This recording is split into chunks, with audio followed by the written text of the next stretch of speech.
মুসুর ডাল আর চিকেন দিয়ে চিকেন টিকিয়া কখনো বানিয়ে খেয়েছেন? আমরা তো সবসময় টিকিয়া বানাই বুটের ডাল দিয়ে, গরুর মাংস দিয়ে। কখনো কখনো একটু ভিন্নভাবে বানাইলে সেটার স্বাদটা কিন্তু অনেক মজা লাগে। একঘেয়েমি হয়ে যান তাহলে এইভাবে বানিয়ে নিতে পারেন। আসসালামু আলাইকুম, কেমন আছেন সবাই? আশা করছি সবাই ভালো আছেন। আলহামদুলিল্লাহ আমরা ভালো আছি। তো আজকে চিকেন টিকিয়া বানাবো, এর জন্য হচ্ছে আমি চিকেন নিয়ে নিলাম। অবশ্যই হাড় ছাড়া মুরগির বুকের মাংস নেবেন।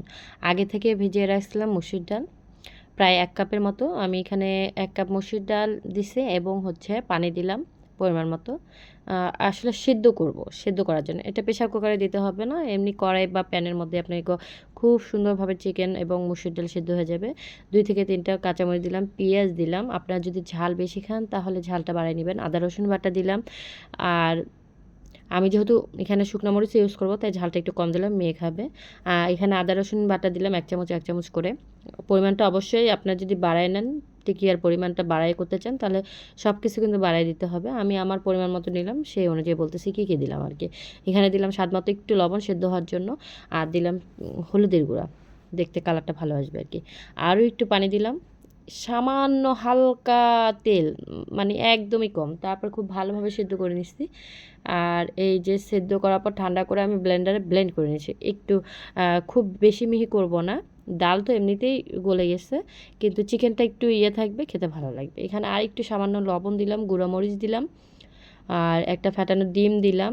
তারপর ভাজা জিরা গুঁড়া দিচ্ছি, তারপরে গরম মশলা গুঁড়া দিচ্ছি।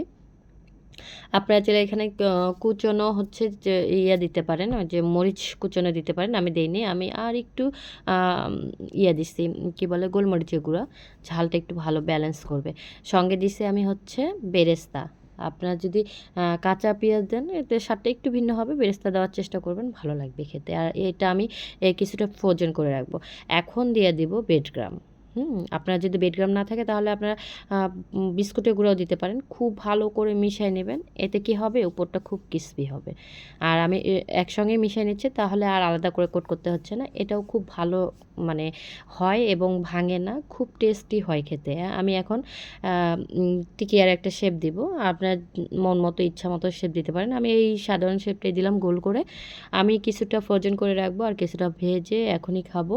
তো এইখানে তেল গরম হয়ে গেলে আমি এক এক করে দিচ্ছি। একদম মিডিয়াম আঁচে ভাজবেন, খুব হাই হিটে না আবার খুব লো হিটে না, মিডিয়াম থেকে ভাজবেন, মিডিয়াম হিটে। তাহলে কি হবে, ভিতরটাও খুব সুন্দরভাবে এমনিতে কুক করা আছে, যেহেতু ডিম দেওয়া আছে তাড়াতাড়ি কুক হয়ে যাবে। আর হচ্ছে উপরটা খুব সুন্দর একটা ক্রিসপি ভাব আসবে।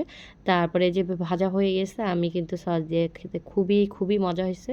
সত্যি বলছি, বাসায় একবার ট্রাই করে দেখেন, এটার ফ্যান হয়ে যাবেন।